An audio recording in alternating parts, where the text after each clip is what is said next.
1990ರ ಆಸುಪಾಸಿನಲ್ಲಿ ಬ್ರೆಜಿಲ್ ದೇಶದ ಎಡ್ಸನ್ ಗ್ಲೌಬರ್ ಅವರ ದಿವ್ಯ ದರ್ಶನದಲ್ಲಿ ಸಂತ ಜೋಸೇಫರ ಪರಿಶುದ್ಧ ಹೃದಯವನ್ನು ಗೌರವಿಸುವುದರ ಬಗ್ಗೆ ತಿಳಿಸಲಾಗಿದೆ.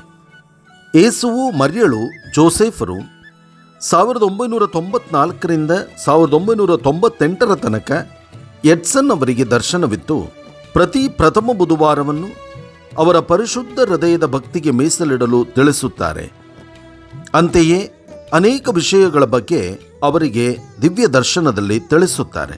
ಈ ದಿವ್ಯ ದರ್ಶನವನ್ನು 31ನೇ ಜನವರಿ 2010ರಲ್ಲಿ ಅಲ್ಲಿನ ಧರ್ಮಾಧ್ಯಕ್ಷರಾದ ಕೆರೆಲ್ಲೋ ಗ್ರಿಟ್ಟಿ ಅವರು ಈ ದಿವ್ಯ ದರ್ಶನ ಅಧಿಕೃತವಾದದ್ದು ಎಂದು ಘೋಷಿಸಿ ಅವರ ಅಧಿಕೃತ ಸುತ್ತೋಲೆಯ ಮುಖಾಂತರ ಸಂತ ಜೋಸೇಫರ ಪರಿಶುದ್ಧ ಹೃದಯದ ಹಬ್ಬವನ್ನು ಆಚರಿಸುವಂತೆ ಆದೇಶಿಸುತ್ತಾರೆ.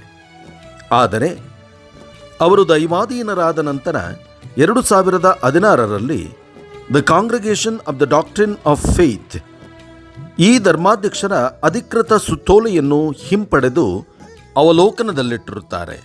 ಈ ಒಂದು ಸಂತ ಜೋಸೇಫರ ಪರಿಶುದ್ಧ ಹೃದಯದ ಭಕ್ತಿ 17ನೆಯ ಶತಮಾನದಲ್ಲಿ ಯೇಸುವಿನ ಪವಿತ್ರ ಹೃದಯದ ಭಕ್ತಿ, ಮಾತೆ ಮರಿಯಳ ನಿಷ್ಕಳಂಕ ಹೃದಯದ ಭಕ್ತಿ ವೃದ್ಧಿಯಾದಂತೆ ಸಂತ ಜೋಸೇಫರ ಪರಿಶುದ್ಧ ಹೃದಯದ ಭಕ್ತಿಯೂ ಬೆಳೆದು ಸಂತ ಜೋಸೇಫರ ಪರಿಶುದ್ಧ ಹೃದಯದ ಮುಖಾಂತರ ತ್ರಯೇಕ ದೇವರ ಅನಂತ ಆಶೀರ್ವಾದಗಳನ್ನು ಪಡೆದುಕೊಳ್ಳಲು ಇದು ನೆರವಾಗಲೆಂದು ಪ್ರಾರ್ಥಿಸೋಣವೇ.